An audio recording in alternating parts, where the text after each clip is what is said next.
Me oís igual, ahora sí. Como estaba comentando, dedico gran parte de mi tiempo no solo a utilizar, sino también a tratar de mejorar los protocolos de medida de gases de efecto invernadero y de amoníaco en agricultura. A nivel internacional trabajo en diferentes redes de investigación y una de ellas es el Global Research Alliance. Y como parte de este Global Research Alliance tuvimos el año pasado una reunión en Dublín, donde también estaba Agustín y Fernando y David, entre otros. Y hablando con ellos de este workshop, me comentaron la posibilidad de venir aquí y dar esta charla sobre los protocolos de medida que utilizamos en Holanda para medir las emisiones de gases de efecto invernadero en agricultura.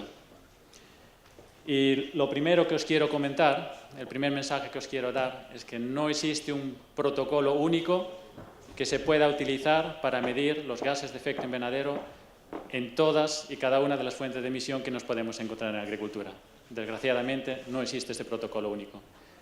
Y de hecho, para seleccionar un determinado protocolo, necesitamos enfocarnos en una serie de aspectos, empezando por el gas que queremos medir o los gases que queremos medir, dónde se producen los gases, cómo se producen, en definitiva, las características de la fuente de emisión.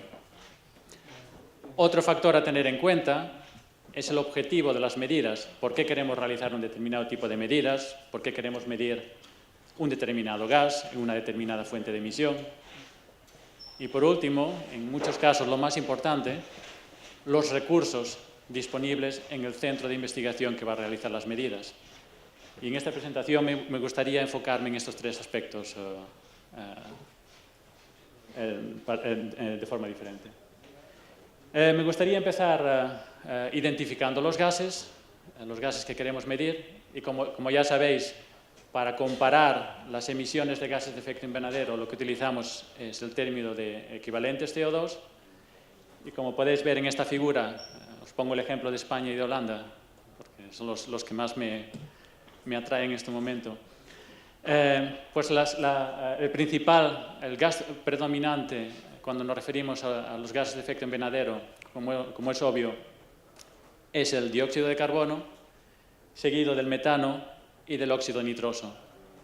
Y son precisamente esos dos gases, el metano y el óxido nitroso, los que contribuyen de mayor manera a las emisiones de gases de efecto invernadero en agricultura.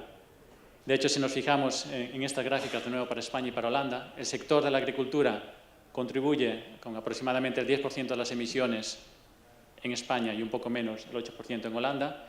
Y si juntamos las emisiones del metano y del nitroso, pues tenemos, de hecho, tenemos prácticamente el 100% de las emisiones de este sector agrícola.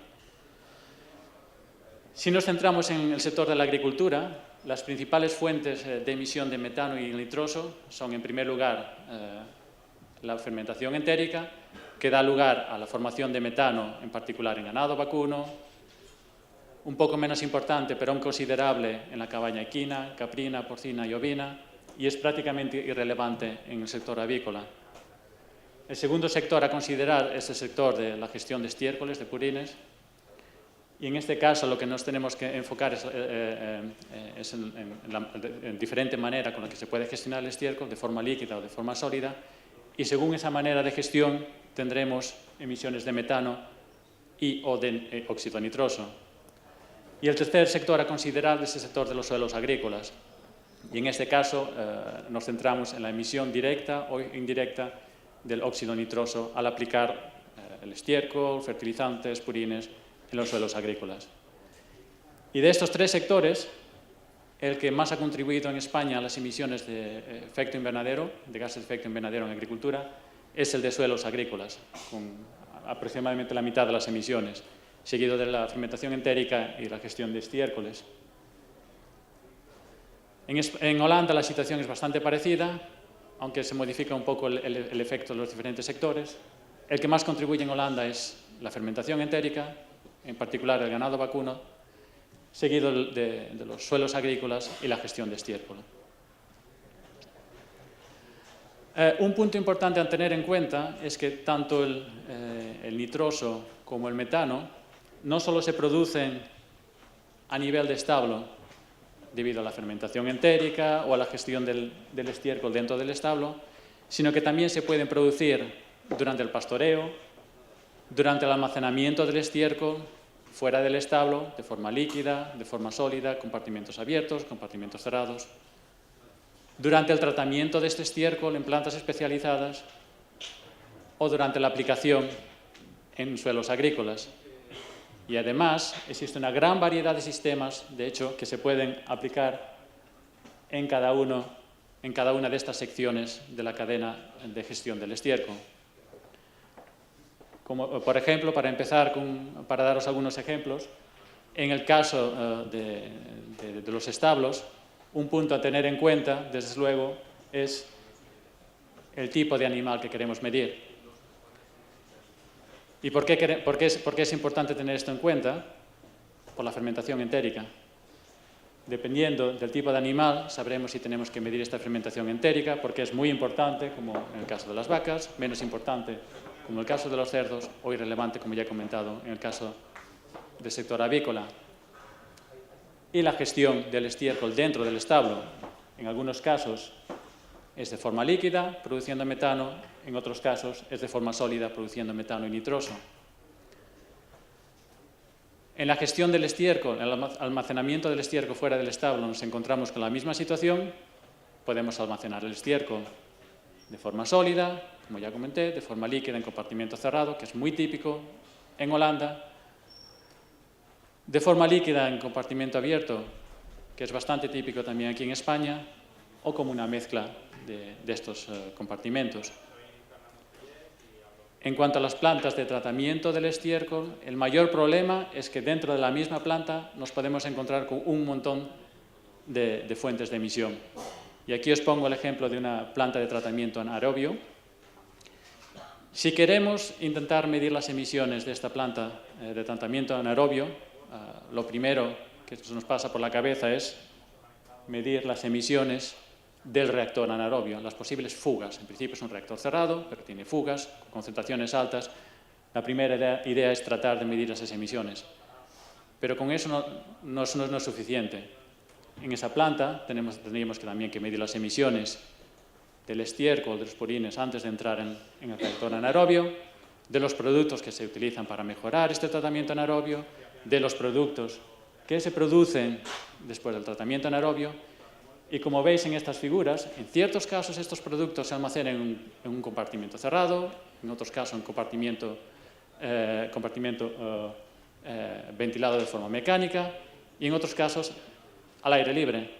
O sea, son diferentes sistemas, diferentes fuentes de emisión con diferentes características y que pueden necesitar protocolos de medida diferentes, como mostraré más adelante.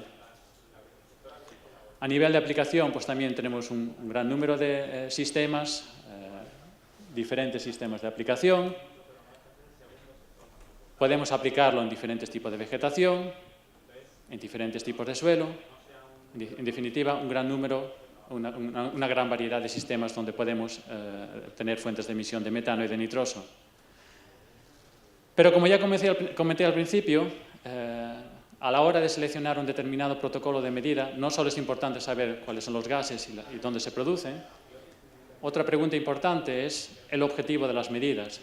En ciertos casos necesitamos estimar las emisiones porque tenemos que poner esos datos en nuestros inventarios nacionales. En otros casos necesitamos estimar las emisiones para determinar factores de emisión o simplemente porque es necesario para cuantificar el efecto de una determinada técnica de mitigación o porque queremos estudiar el proceso de emisión. O sea, son diferentes preguntas que también necesitan diferentes protocolos de medida. Y de hecho, para estimar las emisiones, existen dos maneras principales de hacerlo. O podemos calcularlas utilizando datos de actividad y factores de emisión que hemos calculado o medido previamente, o podemos medir las emisiones de forma directa. Y precisamente este segundo factor, el de las emisiones directas, la manera de medir de forma directa las emisiones de gases de efecto invernadero en agricultura, es el tema principal que os quiero mostrar en esta presentación. Y si queremos seleccionar un determinado protocolo de medida que sea adecuado para una determinada fuente de emisión, que ya comenté, para utilizarlo durante toda la cadena es bastante complicado, si nos centramos en una determinada sección de esta cadena de gestión del estiércol, nos debemos enfocar a la hora de seleccionar este protocolo en dos puntos principales. En primer lugar, la estrategia de medida, que dependerá desde luego de la fuente de emisión que queremos medir, y del método de medida. Y este método de medida, de nuevo, como ya comenté al principio, depende no solo de la fuente de emisión, también dependerá del objetivo de las medidas y de los recursos disponibles en el grupo de investigación. Y a continuación, en el resto de la presentación, me gustaría mostraros ejemplos de protocolos que estamos utilizando en Holanda en diferentes secciones de esta cadena de gestión. Empezando por los protocolos de medida que utilizamos a nivel de establo. Y lo cierto es que hasta hace un par de años en Holanda no teníamos un protocolo estándar para medir las emisiones de gases de efecto invernadero a nivel de establo. La razón, el problema, es que prácticamente todos los recursos, prácticamente toda la financiación se dedicaba a medir las emisiones de amoníaco, a intentar reducir las emisiones de amoníaco, porque era el mayor problema ambiental y sigue siendo el mayor problema medioambiental en Holanda, y porque está regulado. El metano y el nitroso pueden ser importantes, pero no están regulados. Por tanto, me gustaría empezar mostrando lo que hemos hecho con el amoníaco e intentar después trasladar esta información del amoníaco al metano y al nitroso. El protocolo que utilizábamos en Holanda para medir las emisiones de amoníaco hasta hace un par de años especificaba que teníamos que realizar las medidas en una única granja, y que esta granja tenía que representar el tipo de granja o el tipo de sistema que queremos implementar, que queremos medir, del cual queremos medir las emisiones. Estas medidas de emisión las teníamos que realizar al menos durante 2 ciclos de producción, animal, distribuidos en diferentes estaciones del año. El protocolo especificaba que teníamos que utilizar métodos, instrumentos de medida que eran capaces de suministrar datos con gran frecuencia. De hecho, al menos necesitaba suministrar datos de concentración y de nivel de ventilación cada hora. Y de hecho, en el protocolo se establecía de forma muy específica qué métodos se podían aplicar. Y si querías utilizar otros métodos, tenías que probar que esos nuevos métodos daban resultados similares a los métodos mostrados aquí para concentración y para ventilación. Como he dicho, este protocolo de medida se diseñó para el amoníaco. Aún se suele utilizar para medir las emisiones de amoníaco de forma oficial en Holanda, y de hecho también se aplica y se podría aplicar para medir las emisiones de óxido nitroso y de metano a nivel de establo. Una de las principales ventajas de utilizar este protocolo de medida es que proporciona información muy detallada de las emisiones que estamos midiendo en la granja que estamos midiendo, en esa granja en especial. Y con esa información podemos intentar explicar el proceso de emisión, comprender mejor el proceso de emisión. Podemos intentar explicar o cuantificar el efecto de una determinada técnica de mitigación en las emisiones. Pero uno de los mayores problemas de utilizar este protocolo son los costes de compra, de uso, de mantenimiento, de personal necesario para realizar, de los instrumentos que necesitamos para realizar estas medidas. Y además, como ya he comentado, nos proporciona información detallada de la granja que estamos midiendo, pero no del tipo de granja o del tipo de sistema que estamos midiendo. Y hace unos años, para intentar mejorar este protocolo de medida, lo primero que hicimos es recopilar los datos de emisión de amoníaco que se había medido utilizando el protocolo antiguo, el protocolo de una granja, y realizamos un análisis estadístico para intentar determinar, cuantificar los errores asociados a nuestras medidas de emisión. Y lo primero que pudimos ver, la primera conclusión con la que nos encontramos es que estas emisiones de amoníaco representaban una gran variación no solo dentro de una granja, sino también entre granjas, debido a la diferente manera de gestionar la granja por diferentes tipos de granjeros. Y si nos fijamos en el error asociado a nuestras medidas de emisión, este tiene tres componentes principales. En primer lugar, el error asociado al instrumento de medida que utilizamos, la variación dentro de la granja en la que realizamos las medidas y la variación entre diferentes granjas. Y si aplicamos el protocolo de medida a una granja, con un instrumento preciso y que proporciona gran número de medidas, lo que podemos ver es que ese protocolo que utilizábamos antes de medida a una granja puede reducir estos dos factores de error de forma considerable. Pero la única manera de reducir este factor, la variación entre granjas, es aumentar el número de granjas que se quiere medir. Si aumentamos el número de granjas, aumentamos la precisión de la medida, pero aumentamos también los costes del protocolo de medida. Lo que hicimos para seguir tratando de mejorar este protocolo alternativo, de nuevo miramos a los datos recopilados de estas emisiones de amoníaco y, por cierto, también de metano. Y lo que pudimos ver es que para sistemas de producción animal con un crecimiento más o menos lineal, como es este caso, son gráficas para cerdos de engorde en Holanda, lo que pudimos ver es que la emisión de amoníaco y la de metano estaban relacionadas directamente con el día en el ciclo de producción animal en el que estábamos midiendo.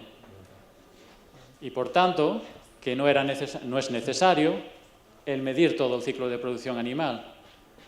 De hecho, para reducir costes, podríamos centrarnos en reducir el número de días en los que tenemos que realizar las medidas, con la única condición, eso sí, de que los días que utilizamos para realizar las medidas, que el promedio de esos días se encuentre en esta zona, porque esta es la zona que nos proporciona la emisión media durante el ciclo de producción. Por ejemplo, imaginaros, intentamos medir en el día 20 del ciclo de producción, con aproximadamente el 50% de la emisión media durante el ciclo de producción. Si, por ejemplo, ahora medimos en el día 100, que tiene aproximadamente el 150% de las emisiones medias, el promedio de esos 2 días se sitúa aproximadamente aquí, en el día 60, con aproximadamente el 100%, o sea, la emisión media del ciclo de producción. Y esta es una manera de reducir los costes reduciendo el número de días. Aumentamos los costes aumentando el número de granjas, reducimos los costes reduciendo el número de medidas.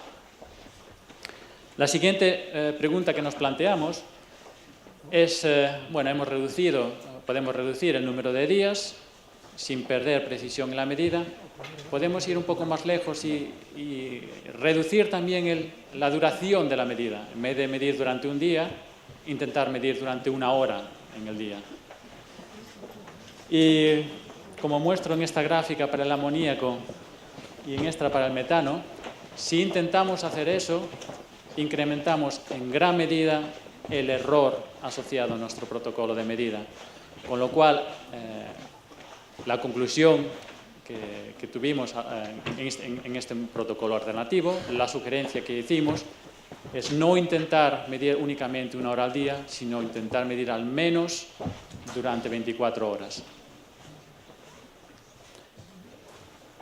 Lo último que nos fijamos, nos preguntamos si era necesario utilizar estos instrumentos de medida que sugería el protocolo antiguo, instrumentos de medida proporcionando medidas de concentración y de ventilación cada hora, que es lo que represento en este eje para el amoníaco, y en este eje para el metano.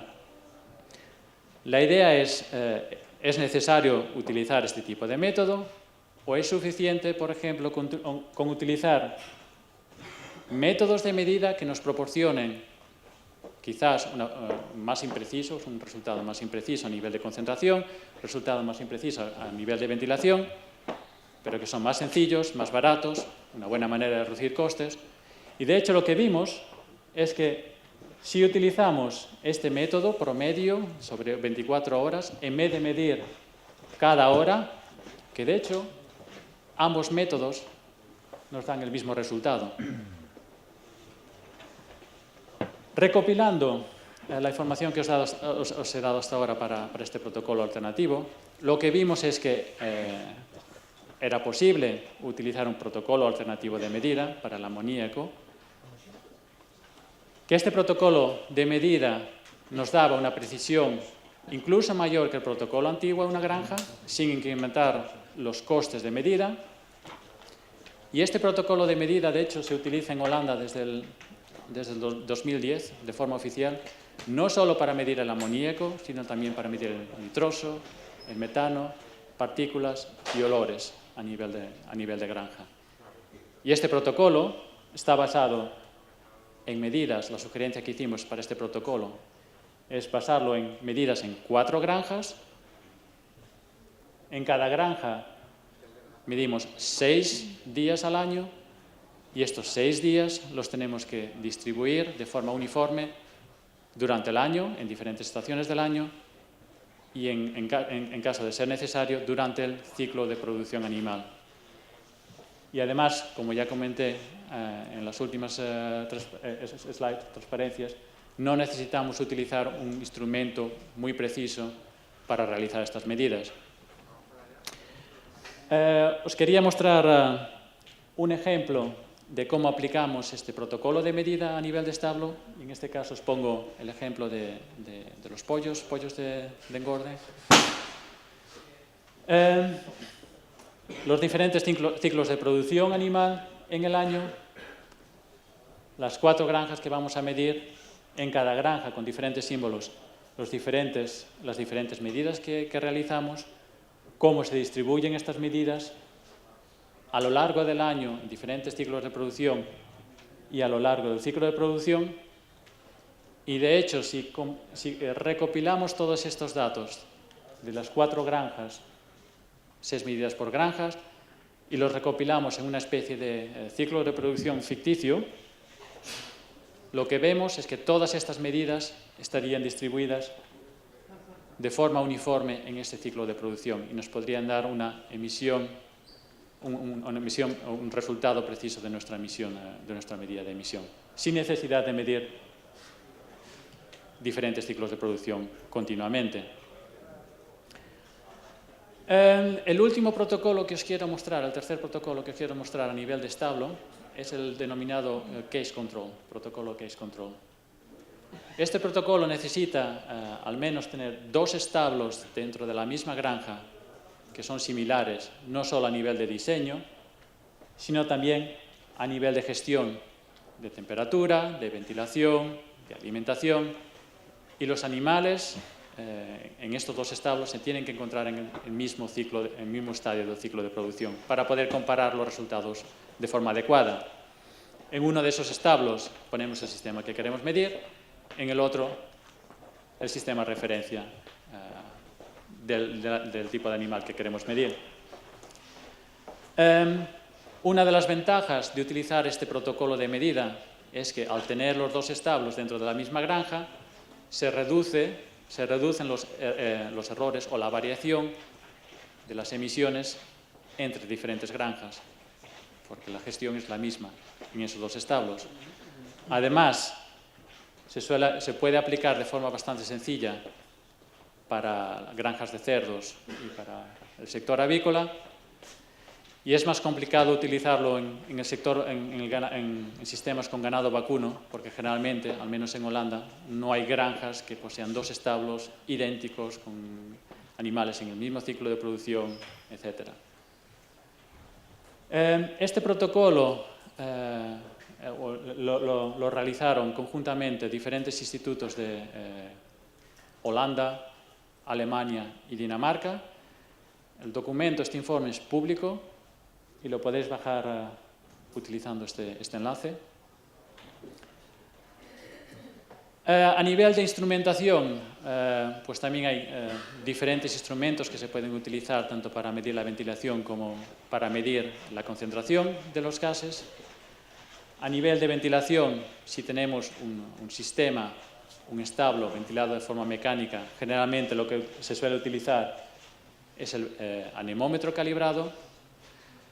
El problema, en general, sobre todo en el sector avícola, al menos en Holanda, es que suelen ser establos con un gran número de ventiladores. Y si queremos aplicar este sistema del anemómetro calibrado, tendríamos que aplicar un anemómetro en todos y cada uno de los ventiladores. De nuevo, incrementando los costes. En estos casos, cuando el uso de este método no es apropiado por costes o no es apropiado porque no hay ventiladores, como el caso de los establos ventilados de forma natural, lo que se suele utilizar es un método alternativo para tratar de estimar la ventilación de forma indirecta, utilizando un gas traceador, que puede ser artificial, como el SF6, o que se produce naturalmente en el establo, como el CO2. A nivel de concentraciones, pues también tenemos diferentes posibilidades. Podemos intentar medir las concentraciones durante un determinado periodo de tiempo, una concentración media, durante 24 horas, por ejemplo, utilizando uno de estos sistemas. Podemos medir de forma continua a lo largo de una determinada distancia. En el establo tenemos una concentración media en el establo, utilizando, por ejemplo, un sistema láser. Podemos medir un único gas, como el CO2, utilizando LICOR. Podemos intentar medir las concentraciones de diferentes gases de forma simultánea, como con el FTIR o métodos fotoacústicos. La variedad es inmensa. Aquí os pongo unos cuantos ejemplos, pero hay muchos más instrumentos que se podrían utilizar. Y otro punto a tener en cuenta, si es posible, tratar de observar las concentraciones en tiempo real. Y la mayor motivación para intentar hacer esto es para poder ver si el instrumento de medida está funcionando de forma adecuada. Y si no funciona de forma adecuada, si hay un error en el sistema, intentar solucionar este problema lo más pronto posible y, de hecho, reducir el periodo de tiempo en el que no tenemos datos porque no nos funciona el sistema. Si es posible, hacerlo. Bueno, hasta aquí lo que se refiere a los protocolos a nivel de establo. La siguiente sección que os quiero tratar es la de almacenamiento fuera del establo. Y en este caso, como en el caso de los establos, nos tenemos que fijar también en las diferentes fuentes de emisión. La principal diferencia, al menos en Holanda, en lo que se refiere a los protocolos de medida, es que en Holanda no tenemos un protocolo de medida para medir las emisiones de gases de efecto invernadero de forma estándar. Y no lo tenemos porque en Holanda todo el estiércol se almacena en compartimentos cerrados, donde las emisiones son más pequeñas. De todas formas, sí que existen diferentes métodos de medida y también los utilizamos para medir esas emisiones de esos compartimentos, para ver si hay fugas. Se suelen utilizar no solo en Holanda, sino también en diferentes partes del mundo. Y los podemos englobar en tres categorías diferentes: las cámaras de flujo, los métodos meteorológicos y el uso de un gas traceador. En cuanto a las cámaras de flujo, pues como veis en esta figura, las hay de diferentes tamaños, diferentes diseños, hay multitud de ellas. Generalmente, cuando queremos medir las emisiones de gases de efecto invernadero, lo que se suele utilizar son cámaras de flujo cerradas, con o sin recirculación de aire. Y la idea es tratar de acumular estos gases dentro de la cámara de flujo y medir el incremento de concentración dentro de la cámara de flujo de estos gases durante un determinado periodo de tiempo para estimar de esa manera el flujo de emisión. El mayor problema a la hora de utilizar las cámaras de flujo es que interfieren con el proceso de emisión y, de hecho, las cámaras de flujo solo se suelen utilizar para para comparar emisiones de diferentes tratamientos, y no se suelen utilizar para medir las emisiones de forma absoluta, debido a este error que podemos tener, esta interferencia en los procesos de emisión. El segundo método que os quiero mostrar es el método de flujo horizontal integrado, traducción literal, a saber cómo se dice realmente en español, pero es la traducción literal que me he podido encontrar. Este método lo que hace es intentar medir las emisiones de una determinada fuente de emisión en un plano situado a favor de viento. En este plano situamos una serie de mástiles y en cada uno de estos mástiles medimos el perfil de concentración en altura y el perfil de velocidad de viento en altura. Y con estos dos valores, con la concentración y la velocidad de viento y la dirección de viento, podemos estimar el flujo de emisión de esta fuente de emisión. El mayor problema a la hora de utilizar este método es la mano de obra. No solo el material, sino también la mano de obra para tratar de utilizar este método de forma precisa. Y que necesitamos, a nivel meteorológico, condiciones más o menos estables en cuanto a dirección de viento y velocidad de viento. Porque si no, lo que tendríamos que hacer es estar cambiando estos mástiles de forma continua durante nuestras medidas. El tercer método que os quiero mostrar es el método gradiente, y en este caso lo que necesitamos son medidas de parámetros micrometeorológicos, y generalmente utilizamos un anemómetro sónico, y también necesitamos medir el gradiente de concentración en diferentes alturas, 2 alturas, por encima de la fuente de emisión que estamos midiendo. Y esto es precisamente el mayor problema, la mayor dificultad de utilizar este método, el cómo medir de forma precisa la diferencia de concentración en estas 2 alturas, que en ciertos casos es pequeña y en ciertos casos es similar al error que tenemos en nuestro aparato de medida. El último método en esta sección es el uso de un gas traceador, y en este caso lo que hacemos es inyectar un gas por encima de la fuente de emisión o en la misma zona donde se emiten los gases. Inyectamos este gas traceador con un nivel de flujo determinado. Tenemos que medir de forma precisa este nivel de flujo, y si medimos este nivel de flujo de inyección y medimos las concentraciones del gas traceador y del gas que queremos medir a una cierta distancia de la fuente de emisión, pues también podemos tratar de determinar de esa manera el flujo de emisión, el flujo de los gases que queremos medir. Y este método posee, de hecho, las mismas desventajas al método de flujo horizontal integrado. En cuanto a lo que se refiere a la aplicación en suelos agrícolas, es la última sección que quiero trataros en esta presentación. Lo único que os quiero mostrar es un informe que se publicó hace cosa de un poco más de un año por parte de uno de los grupos, de los subgrupos que trabajan en el Global Research Alliance, y en este informe lo que hicieron estos diferentes grupos de investigación es tratar de encontrar un consenso de cómo medir las emisiones de óxido nitroso tras la aplicación de estiércol en suelos agrícolas utilizando cámaras de flujo.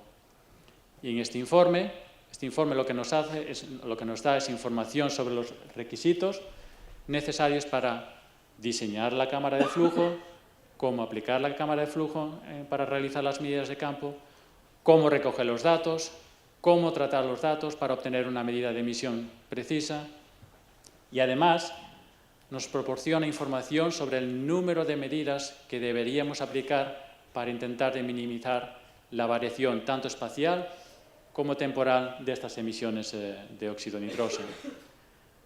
Es un documento público también, y aquí os pongo el enlace que podéis utilizar para bajar este documento.